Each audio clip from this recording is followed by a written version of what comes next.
कि मुन्ने तेरी पॉलिसी यानी मॉनेटरी पॉलिसी आने वाली 31 जुलाई को इंटरेस्ट रेट बढ़ेगा, मैंने कहा था, और इंटरेस्ट रेट बढ़ेगा। IMF मुआहदे की मजीद तफसीलात सामने आ गई हैं। इससे मुतालिक मौसूल दस्तावेजात के मुताबिक हुकूमत का 254 अरब रुपए इजाफी टैक्स की वसूली का प्लान है। 2 अरब 53 करोड़। एक मिनट बड्डी साहब, एक मिनट दीजिएगा, फिगर पे बताएं। एक बड्डी साहब एक मिनट। 2 अरब 53 करोड़ लोगों को जिन्होंने इसको नुकसान दिया फांसी लगा दें। हारून साहब, IMF ने कहा है कि बिजली और गैस की कीमतों में मजीद इजाफा करें।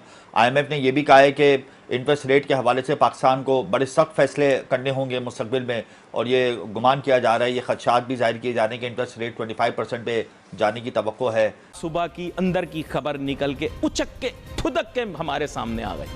अब या तो मैं ख्वाहिश को खबर बना लूं, जैसे पाकिस्तान का ऑस्ट्रेलिया से क्रिकेट मैच होता है और 100% पता होता है कि पाकिस्तान हारेगा, लेकिन सुबह से गाने शुरू हो जाते हैं, जीतेगा भाई जीतेगा, तुम जीतो या हारो हमें तुमसे प्यार है, थूक चटा देंगे, धूल चटा देंगे, ये कर देंगे।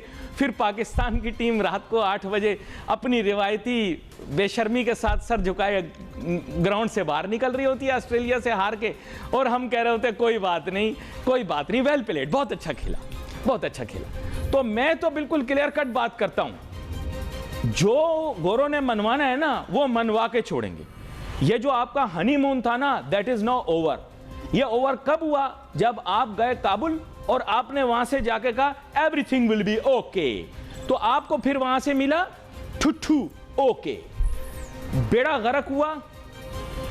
जो काबुल वाले उन्होंने भी पाकिस्तान को अब मुंह नहीं लगाया, हमारी जग हसाई हुई।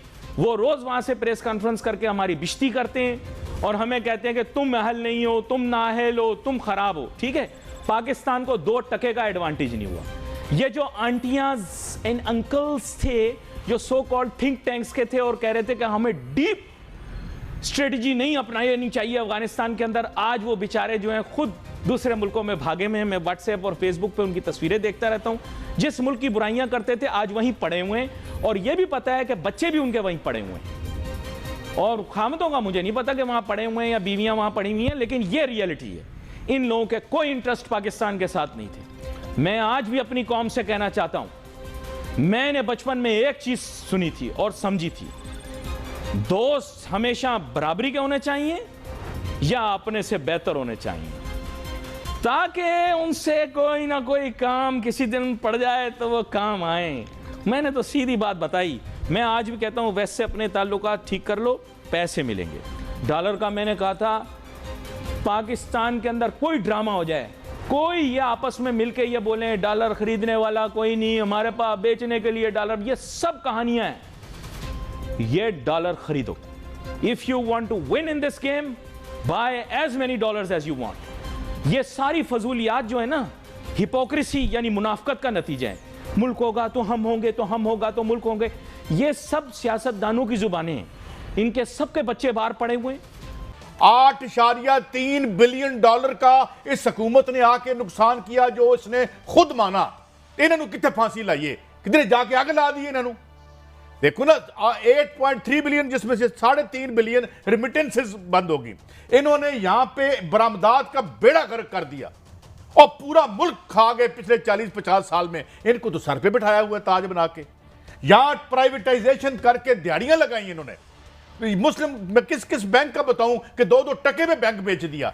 इनको सर का ताज बना ले। काजी साहब आप ठीक कह रहे हैं। इमरान खान जिन्होंने 9 मई किया उनको पकड़ो, जिन्होंने 9 मई किया उनको पकड़ो, लेकिन इस मुल्क का जिसने बोलो राम करके उसे एक तीसरे घटिया दर्जे की मैशत बना के अफ्रीका से, सब सारन अफ्रीका से नीचे कर दिया। उन्होंने सिर तब मोहतरम भाई काजी सईद साहब, जिसने 9 मई को हसात तकरीबत पे किया, उनके कानून के मुताबिक उनकी गर्दन उतारें जी। नहीं, सुन ले, जो 70 साल से 23 करोड़ अवाम के साथ रोजाना 9 मई कर रहे हैं, ऊपर से मलाई उतार के तो फ्लैट खरीद रहे हैं, प्रॉपर्टियां खरीद रहे हैं बाहर से।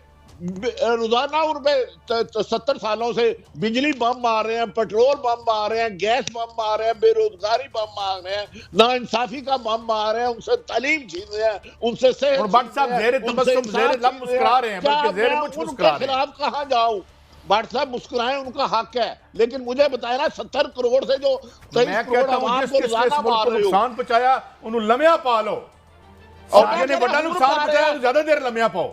ठीक कह रहे हैं। पंजाब में 7 अरब की मुबैना दिहाड़ी लगी है, इसके कोई काम क्यों नहीं करता? कमाल है यार।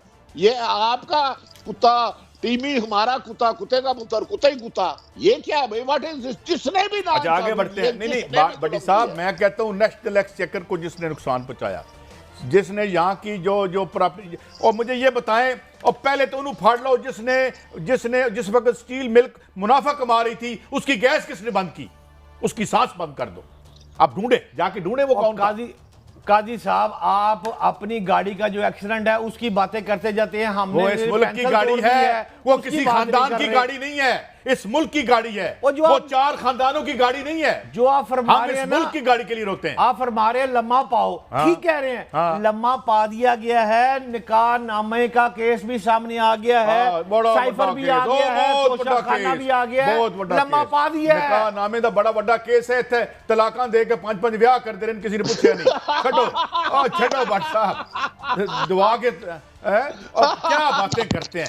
लुक हु इज टॉकिंग, इनकी औकात देखें यार, ये करते क्या रहे हैं। आगे भले उसको थोड़ा टाइम लगे, लेकिन आइंदा आने वाले दिनों में इंटरेस्ट रेट में मजीद इजाफा होगा, तो ऐसी सूरत हाल में तो हमारी इंडस्ट्रीज नहीं चल पाएंगी, हम अपने एक्सपोर्ट का टारगेट नहीं अचीव कर पाएंगे। रेमिटेंसेज वैसे ही हमारी डिस्टर्ब हो गई ब्लैक चैनल की वजह से। आप क्या कहते हैं इस हवाले से?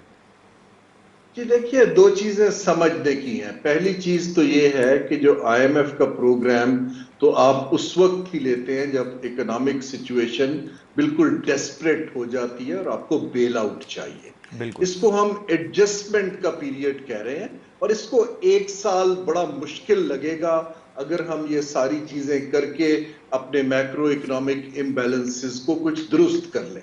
जो आप बात कर रहे हैं एक्सपोर्ट को बढ़ाने की और इकोनॉमिक ग्रोथ की, ये इसके बाद शुरू होगी।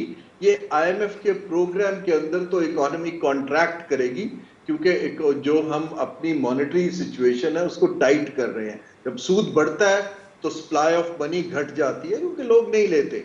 सो अभी तो हमारे पास क्रेडिट भी स्क्वीज हो रहा है, हमारे पास इन्फ्लेशन अभी भी 30% पे चल रही है। आप देखें, despite the IMF programme, dollar का रेट फिर से कोई 3-3.5 रुपए बढ़ गया है। सो ये पाकिस्तान को बड़ा डिसिप्लिन दिखाने की जरूरत है 1-1.5 साल।